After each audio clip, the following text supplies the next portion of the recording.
Finally tonight, I want you to hear from some very special guests. We've got some young activists with us who are on the front lines of civic engagement. Each of them is working in their own way on the issues that matter most to them. And I'm so excited to introduce them to you now. First up is Andrea Gonzalez from New York. She is 20 years old. She's an advocate for gun violence prevention with the organization Youth Over Guns. She's also working towards a social justice and child advocacy degree at the City University of New York. Andrea, welcome to you. Thank you so much for having me. Also with us is Benji Backer in Seattle. He's 23 years old. He's the founder and president of the American Conservation Coalition. Benji recently graduated from the University of Washington. He now serves on the Leadership Council for the Wisconsin Conservative Energy Forum. Benji, thanks for being here. An absolute pleasure. Thanks so much. And also with us is Aaliyah Logan. Aaliyah is 18. She's from the Bronx. Her advocacy focuses on community safety, on education equity, and gender equality. She's currently a UNICEF youth advocate and a freshman at Smith College. Aaliyah, welcome to you. Thanks for being here. Thank you so much for having me today. All right, guys, I'm so happy and so excited to be speaking with all of you tonight. I just want to jump right in and learn more about why you do what you do. Andrea, let's start with you, because I came across a quote in a book. It was by 0 Hour's Jamie Margolin called Youth to Power. And here's what you said. You said, "I'm not an activist by choice. I'm an activist for survival." What did you mean by that? Tell me about that. Absolutely. So I think it's really important to understand that activism should not be a hobby. Activism is oftentimes the only way that we honor the lives that we've lost, the way that we honor our stories, our narratives, and the experiences we've had with state violence. And so in an ideal world, we wouldn't have to advocate for our lives. We wouldn't have to scream to the crowd that our lives matter. So this is because of survival that I have to do this work. The reason why my community has to advocate for themselves is for survival purposes. We see the way that the state harms us, and we just know that it's very important to continue doing this work. Aaliyah, what about you? Change, as we all know, it's a process, right? It happens in a lot of different ways. So how do you make that change? Such a great question. I think when I started this work, I didn't really know how to make change. I think going into it, I was kind of confused and didn't know the right route to take. But I think after being in this work, I think you look at the wisdom of our elders and young people's energies, and you can see that tangible change can be made. So whether we're looking at the Black Lives Matter movement or climate change or the Women's March, you see young people at the forefront listening to their elders decades before. And I think change for me is organizing on the ground and really educating other young people. And I think there is a common notion that we have to give a voice to the voiceless, when in reality, everyone has a voice, everyone has a story. So my work is really ensuring that every space is safe for a diverse group of people to enter in and be able to share their stories. At the same time, though, Aaliyah, I hear what you're saying, and I want Benji to pick up where you left off, because organizing and trying to get people out into the streets or going to the halls of power, you can't exactly do that during a pandemic, right? You've had to change and shift some of your tactics. So tell me a little bit about that. How do you continue to practice and see forward your advocacy safely during a pandemic? Well, look, I think, first of all, the fact that so many young people turned out for the 2020 election is proof that we were still advocating and making action during the pandemic. I actually think that one of the best things about the pandemic is the awareness that we have now as young people, that we can take that activism from being in the streets and turn that into action as well. Vote, write your legislator, contact them via email or phone or on social media, put the pressure on, because just because there's a pandemic doesn't mean that these issues go away or that they slow down. This is an opportunity for us to ramp it up. And even if we can't be in person, we can still make a huge difference. We've continued to do that throughout the pandemic. And I know that our age group is going to continue to do so regardless of how the next few months shake out. So we've got audience questions coming in too. I'm going to try to work these into the conversation as we go. And Ali, I'm going to come back to you to follow up on something you mentioned earlier. Madeline McGee is asking about how adults can support and encourage the civic and political participation of young people. You mentioned learning from the wisdom of your elders and taking the energy of the young. So how can adults support what you're doing?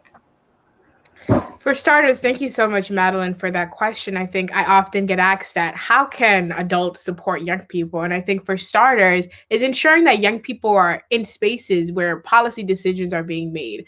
Oftentimes, I find myself, questioning how qualified I am to be in spaces or how important my voice is. So it's very important for adults and adult allies to really ensure and remind young people that they are the most impacted by issues, and they should be the people who are, in the rooms of decision making policies and making sure that our voices are heard. So really ensuring that adults are actually listening to us and ensuring that we are being heard in all spaces. I find that so interesting. Do you still question the validity of your voice, even as passionate and as experienced as you are doing this? You still sometimes think, am I doing and saying the right thing? Yeah, all the time, even right now. All the time I think that. And I think it just comes with this work, and I think I would say that everyone on this panel feels that way often, but it's really ensuring that I remind myself that if someone is usually I'm the only person that looks like or has the same identities that I do hold in the room. So it is important for me to be there and to be representing the communities and the identities that I am from. Benji and Andrea, I'm curious, do either of you want to weigh in on this idea of sticking with your voice, knowing what you're doing is the right thing to do, the right path to follow? Do you ever feel that self-doubt too, and how do you work through it? Benji, let's start with you. Yeah, well, look, you're going to have that feeling all the time as a young activist. And the most important thing that you can do is continue to press on, because you have a different perspective than anybody else in the world. And you for sure have a different perspective than anybody in any other generation. Our generation as Gen Z or young millennials, we have a different outlook and a different perspective on issues that we want to push forward. And so your voice is part of that perspective, and it needs to be heard, because we live in a era, like any era, where older people are dominating the conversation. And so young people leveraging their voice allows us to push the envelope on issues that we care about.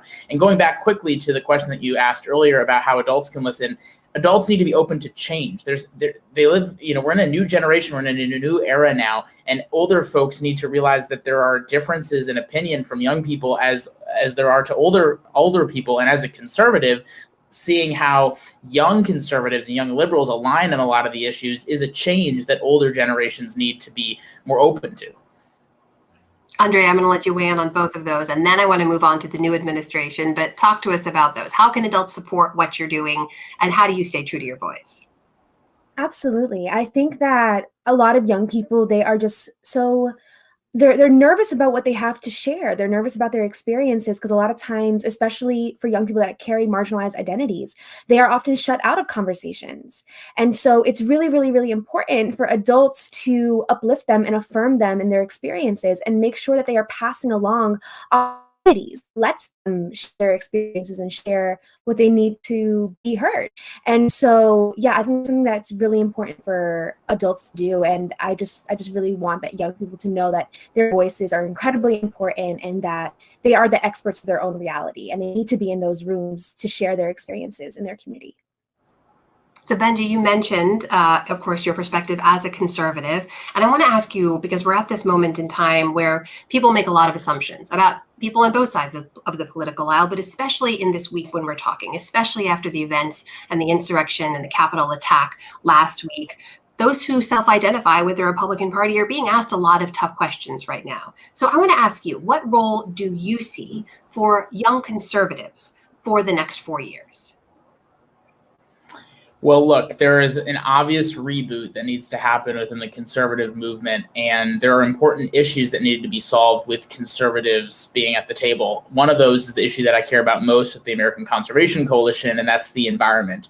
all Americans care about the environment, and conservatives need to be a part of those conversations so that we can get things done. But as it pertains to the broader conservative movement, the time for a new Republican Party, a new conservative movement is right now. I joined this movement back in 2008 when I was actually 10 years old. And the amount of change within the conservative movement over that time frame has been really disappointing. Largely, that's because conservatives have been looked at differently in a lot of ways than they probably should be. But those assumptions have come true in a lot of ways over the past couple of years, and it's really important for the conservative movement to return back to a movement of markets and limited government like it used to be, but also a movement that stands up for all people, regardless of their background or political affiliation or racial ethnicity. There's such an important wave of conservatism that needs to happen over the next 4 years, and our generation can be the ones that make that happen. Aliyah, I'm curious because today conversations around politics or any political issues can get so heated so quickly. So people are sometimes hesitant to share their beliefs and say what it is that they really stand for because they don't want to be labeled or judged. Do you ever feel judged by other young people your age, people things when you do express your political beliefs? Do you feel like they're judging you? Such a great question. And I think I often think about that all the time. And I think this panel, for example, is living proof that you can have people on different sides of the spectrum and have a civilized and respectful conversation. But I think a lot of times I misjudge on what I believe in. Just from the appearance of how I look, many people think I'm in support of one party or in support of one policy. But I think a lot of my activism and my work is really ensuring that we're defending human rights. So oftentimes I think about policies or even our country as a whole in relation to the international community, seeing how we can support human rights, and ensure that young people all across the world have access to education and girls specifically have access to that. So I do feel judged often, but it's very important for me to push past that and ensure that my policies and my ideas when it comes to human rights are actually being pushed. Andrea, do you ever have to sort of check your own assumptions when you're talking to someone who identifies with a different set of political beliefs and you want to have a productive conversation? How do you do that? And how do you encourage other people to do the same?